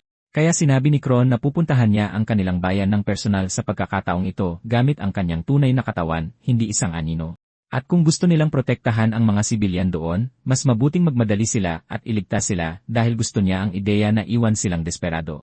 Pagkawala ng executive, sinubukang kausapin ni Solana ang kanyang bayaw, ngunit natakot siya sa kalagayan ni Roland. Sobrang galit niya na para siyang tunay na demonyo, handang sumugod agad sa Okuna. Sinamantala ni Solana ang pagkakataon para sabihin kay Lily na maaari siyang humingi ng tulong kung magkaproblema siya ulit. Sa ngayon, dapat siyang bumalik sa nayon at sabihin sa lahat na ang dalawang iyon ang mga kontrabida. Nag-alinlangan si Lily, pagkatapos ay pumayag. Niyakap niya si Solana at pinangako na magkikita silang muli. Sa wakas, kumalas ang bata at umalis. Sabi ni Roland, pwede ring bumalik ang kanyang hipag at magpaliwanag dahil hindi pa huli ang lahat, ngunit sinigawan siya ng martial artist na tumahimik. Tumanggi siyang tanggapin na kailangan na nilang iwan si Lily ngayon. Gayunpaman, nagpasya siyang pasanin ang parehong bigat na matagal nang dinadala ni Roland. Habang pinipigilan ang luha, sinabi niya kay Roland na magmadali na at pumunta na sa Okuna. Tumakbo sila patungo sa kanilang bayan, pakiramdam ni Solana, kailangan niyang pagbutihin pa lalo para sa paparating na laban. Makalipas ang ilang sandali, dumating sila, at nagtaka ang bida kung nasaan si Cronus. Ang una nilang nakita ay isang lalaking nagsisibak ng kahoy, at nakahina ng maluwag ang martial artist, iniisip na ligtas ang mga sibilyan. Lumapit siya para makipag-usap, pero hinila siya pabalik ng mandirigma. Mayroong mali. Tapos napagtanto nila na ang sibilyan ay isang nilalang na parang zombie na, sa hindi malamang dahilan, ay kumikilos na parang tao. Hindi lang siya. Marami pang iba ang nasa parehong kalunos-lunos na kalagayan. Nagtaka si Roland kung huli na ba silang dumating, habang nagluluksa sa sinapit ng Okuna. Sinuntok niya ang lupa, kinamumuhian kung gaano siya palaging napakahina at napakabagal para magligtas ng mga tao. Bago pa maaliw ni Solana si Roland, sumugod ang isa sa mga zombie gamit ang palakol. Sinalag ni Roland gamit ang kanyang kanang braso, at pinatigil ang lahat ng mga taga-nayon gamit ang mahika. Ito ang kanyang paraan para bigyan sila ng marangal na katapusan, isang walang sakit. Isang boses ang tumawa sa kung gaano kalunos-lunos ang lahat. Lumitaw si Cronus, tinutukoy kung gaano kadali para kay Roland na patayin sila. Sumigaw si Solana na kasalanan lahat ito ng demonyo, pero nagkunwaring walang alam ang executive. Ang pagiging halimaw ay regalo mula sa demonyong hari. At kung mayroon silang gustong sabihin, dapat ay sa kanya nila ito idulog. Ngunit may iba pang nalaman si Cronus. Gamit ang necromancy at nakikita kung gaano sila kapagod, nagpasya siyang paglaruan sila. Sabi niya may tinawag siyang isang tao, tapos itinuro niya ang isang taong sabik na nilang makita muli, isang taong minahal nila ng higit sa lahat. Nagsimulang umiyak si Solana nang mapagtanto niyang binuhay ni Cronus ang halimaw na suot ang bangkay ni Felicia, at pinagtawanan sila. Walang inik, humakbang pasulong ang bida at sinabing matagal na siyang hindi nakaramdam ng ganitong galit. Sa sandaling iyon, ang tanging nasa isip niya ay patayin ang batang demonyong iyon anuman ang mangyari. Tinanong ni Cronus kung may lakas ba talaga siyang loob na kunin ang buhay ng isang taong mahal niya sa pangalawang pagkakataon. Doon humarang si Solana, determinado na kunin ang pwesto ng kanyang bayaw at pasanin ang bigat kasama niya. Hindi niya hahayaang patayin ni Roland ang ate niya, kaya sa pagkakataong ito ay ibabahagi niya ang sakit. Dahil sa determinasyong iyon, sinabi ng martial artist sa mandirigma na siya na ang bahala sa executive at siya naman kay Felicia. Sa simula, nag-alala ang bida na iwan sa kanya ang isang matinding laban, ngunit hindi siya umatras. Naalala ang masakit na itsura niya kanina, hiniling lang ni Roland na huwag niyang masyadong pilitin ang sarili. Magpo-focus siya sa pagtalo kay Cronus at sasamahan siya pagkatapos. Sang-ayon naman dito ang executive at inutusan niya ang katawan ni Felicia na atakihin ang sarili nitong kapatid. Kahit na natatakot, sinabi ni Solana sa sarili na kaya niya ito. Sumugod siya para sumuntok, ngunit nang maalala niya ang masayang ngiti ng kanyang kapatid, nag-alinlangan siya at isang mahinang suntok lang ang tumama sa braso ng kalaban. Pinagtawanan siya ni Cronus, lalo na pagkatapos ng madamdaming talumpati tungkol sa pagpasan sa mga problema ng kanyang bayaw. Kahit habang nagsasalita, madaling nailagan ng executive ang mga attack ni Roland. Isa siyang necromancer, kaya hindi niya talaga larangan ang malapitang laban. Gayunpaman, naisip niyang ayos lang na subukan ito kahit isang beses. Habang tumatagal ang laban, napagtanto ni Solana na tama ang mga puna sa kanya. Kailangan niya ng mas matinding determinasyon. Hindi pwedeng sabihin lang niya na ayaw niyang gawin ang isang bagay, lalo na't alam niya kung gaano nagdusa ng mag-isa ang kanyang bayaw. Matagal na niyang nakikita kung paano niya pinapasan ang sakit na yon. Kahit sa kanilang paglalakbay, anuman ang sabihin niya, isinasara ni Roland ang kanyang sarili, tumatangging pag-usapan ang kanyang nararamdaman. Masyadong malalim ang sugat ng pagpatay sa sarili niyang asawa. Ngayon, naniniwala si Solana na siya lang ang makakatulong sa kanya sa pamamagitan ng pagtalo sa sarili niyang kapatid. Kung magagawa niya ito, matutulungan niya siya, at maaari silang mabuhay ng magkasama, at baka sakaling mapangiti niya itong muli. Dahil sa determinasyong iyon, nagpakawala siya ng isang malakas na suntok sa katawan ni Felicia. Nagpakawala ang nilalang ng isa sa mga kakaibang lilang bola diretsyo sa kanya, at tinamaan siya ng sapul. Natigilan si Roland. Nagdiwang si Crons, tuwang-tuwa na sa wakas ay nangyari na ang pinlano niya para sa sandaling ito. Masaya niyang sinabi sa bida na si Solana ay magiging isang kaibig-ibig na halimaw tulad ni Felicia. Nagtataka ang demonyo kung magagawa rin ni Roland na patayin siya, lalo na gamit ang braso ng kanyang yumaong asawa. Ang desperasyon sa mukha ng dating bayani ay sapat na para masiyahan siya sa ngayon. Nagmamadaling lumapit si Roland sa kanyang hipag, nagmamakaawang manatili itong matino. Hindi niya pwedeng mawala rin siya, ngunit natamaan siya ng direkta at tumilapon. Sa kanyang labis na pagkabigla, nagsimulang magbago si Solana, at ang galit ay nagpatili sa kanya sa gitna ng mga luha ng pagkadismaya at sakit. Pinapanood ni Crons, ninanamnam ang desperasyon ng tao, mausisa kung paano tutugon ang kanang kamay ni Roland. Pakiramdam ng bida ay ito na ang katapusan, na naabot na niya ang kanyang hangganan. Sa kadiliman ng kanyang isipan, isang boses ang tumawag sa kanyang pangalan. Sinubukan niyang huwag itong pansinin. Wala siyang karapatang sumagot. Hindi lang si Felicia, kundi ngayon pati si Solana ay nilamon na ng pagbabagong anyo bilang demonyo. Araw-araw may nawawalang mga tao, at ngayon ay iniisip ng mandirigma na wala na siyang kayang iligtas. Ang isang tulad niya na naghahanap ng aliw sa boses ng kanyang yumaong mahal, kahit alam niyang isa itong ilusyon, ay hindi karapat-dapat sa ganoong atensyon. Ngunit sumigaw ang boses at hinila siya palabas mula sa kadiliman, pinipilit siyang tumingin. Natulala, napatingin si Roland sa mukha ni Felicia. Sabi niya may mahalaga siyang sasabihin sa kanya. Sinabi ng babae na siya pa rin ang dating tao, ang inakala niyang kapatid ni Solana at asawa niya, si Felicia. Napaluhod si Roland at niyakap siya sa baywang, umiiyak at humihingi ng tawad. Napabuntong hininga na lang siya, nakikita kung gaano niya sinikap na tuparin ang pangako nila, kahit na nagdulot siya ng labis na sakit sa kanya. Gayunpaman, sinabi niyang hindi siya desperado, at hindi niya ininda na gamitin niya ang kanyang kanang braso. Masaya si Felicia na ang isang simpleng taga-nayon na tulad niya ay masuportahan man lang siya. Sumagot si Roland na ang kakayahang nakuha niya ay kasuklam-suklam dahil ang tanging magagawa nito ay magnakaw ng mga bagay mula sa ibang tao. Ngunit sinabi niya sa kanya na kamangha-mangha na siya ang naging bago niyang lakas sa mundong ito. At saka, ang kapangyarihan mismo ay hindi pagnanakaw at ang revelasyong iyon ay ikinagulat ni Roland. Ito ay isang kakayahan na kayang iligtas ang mundo. Gusto pa sana ni Felicia ng mas maraming oras para makipag-usap pero naubusan na sila nito. Hinihiling niya na magtiwala pa siya sa kapangyarihang pinagsasaluhan nila. Kung magtutulungan sila, maililigtas din nila si Solana. Habang hawak ang kanyang kamay, sumang-ayon si Roland, at naramdaman niya ang pag-asa ng yumaong asawa sa kanyang puso. Pagbalik sa tunay na mundo, tiningnan niya ang kanang braso, at nagpasya siyang pagkatiwalaan ito mula ngayon. Nagmasid si Crons, sabik na makita kung paano ito magtatapos habang inaatake ni Roland ang dating martial artist. Sa pagkakataong ito, determinado si Roland na gamitin ang braso ni Felicia para nakawin ang sumpa sa katawan ng kanyang hipag at iligtas siya. Nagsalpukan ang kanilang mga kapangyarihan at lumikha ng isang pagsabog. Tinabunan ng executive ang kanyang mga mata mula sa matinding liwanag. Sa kanyang pagkagulat, talagang pinigilan ni Roland ang pagbabagong anyo ni Solana. Muling nagbago ang kanyang kanang braso, bumalik na mas malakas pa kaysa dati. Lubos na nalilito, itinanong ni Crons kung bakit tao pa rin siya. Galit na galit dahil madaling nabawi ang trahedyang nilikha niya, binaliwala niya ang nakita at nagpakawala pa ng mga isinumpang orbi sa kanila. Muli, hinarang ni Roland gamit ang kanang braso at sinipsip ang masamang kapangyarihan. Dahil sa galit, sunod-sunod na umatake si Crons. Matagal na niyang hinihintay ang sandaling ito mula pa noong una niyang makilala ang dating bayani. Kahit siya ay iniisip na ang isang kakayahang nagpapawalang bisa sa mga sumpa ay masyadong malakas para umiral sa mundong ito. Sinabi ni Roland sa kanya na mali ang lahat ng akala niya. Ang kakayahan ni Felicia ay ang pagiging mabait sa iba sa pamamagitan ng pag-ako sa kanilang sakit. Ang malahalimaw na pagbabagong anyo na nagpapabago sa katawan ng mga tao ay balak tapusin ni Roland ng tuluyan kapag natalo niya si Crons. Lumapit siya at tumama ng malinis na suntok sa mukha ni Crons na nagpatilapon sa kanya. Inilabas ng bago niyang kanang braso ang tunay nitong kapangyarihan. Kaya nitong magbago ng anyo sa anumang gusto niya. Pinakalanan niya itong braso ng 10,000 anyo. Muling tumayo si Crons. Sumuntok muli si Roland at umiwas ang demonyo o akala niya ay umiwas siya. Nakatutok na ngayon si Roland. Pagkalipas ng isang iglap, nahuli niya ito at ibinagsak sa lupa. Ginamit niya ang braso para ibagsak ang executive sa mga pader at sa lupa, sinisira ang mga bahay at ginugulo ang nayon. Sa wakas, hinila ni Roland si Krones palapit, binibigyan siya ng pagkakataong magbuga pa ng mga sumpa, tumatangging maliitin ngayon.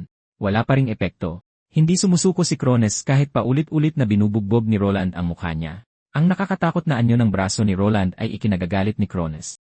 Dapat ay bahagi ito ng minamahal ng mandirigma. Dapat mas pahalagahan niya ito. Sabi ni Roland, hindi na mahalaga ang itsura. Lumaban siya kasama si Felicia. Ang kaluluwa niya ay kasama niya saan man siya magpunta, at iyon lang ang kailangan niya. Ayaw marinig ni Krones ang corny na usapang pag-ibig. Naglabas siya ng bagong kakayahan, ang self-necromancy. Binubuhay nito ang mga patay sa mas malaki at mas malakas na anyo kaysa noong nabubuhay pa sila. Kahanga-hanga na si Meridogo, kaya alam ni Krones na ang paggamit nito sa sarili ay gagawin siyang mas nakakatakot. Nagbago siya ng anyo at lumaki, desididong patayin si Roland. Bawat tao sa mundong ito ay nabubuhay lang para tapakan ng mga demonyo. Bawat piraso ng pag-asa sa kanilang mga puso ay kailangang durugin. Tinututulan ni Roland iyan, ang pag-asa ang nagpapanatili sa kanila na buhay. Iyon ang pinaniniwalaan niya at ni Felicia, ngunit ang nakakadiring pagiging generic at romantiko ay nagpagalit sa executive at sumugod siya para patayin siya. Hindi umatras si Roland. Hindi niya hahayaang matalo ang sangkatauhan sa lahi ng mga demonyo. Sinalo niya ang atake sa kanang braso at itinapon si Krones gamit ang sariling lakas. Matapos matalo, hindi makapaniwala ang necromancer na hinarap siya ng harapan at natalo. Pero kung magpapatuloy ito, mananalo siya sa anumang paraan. Lumingon si Roland, nagulat, habang naglalabas ng lilang ilaw ang bangkay ni Felicia. Pagkatapos ay kumalat ito.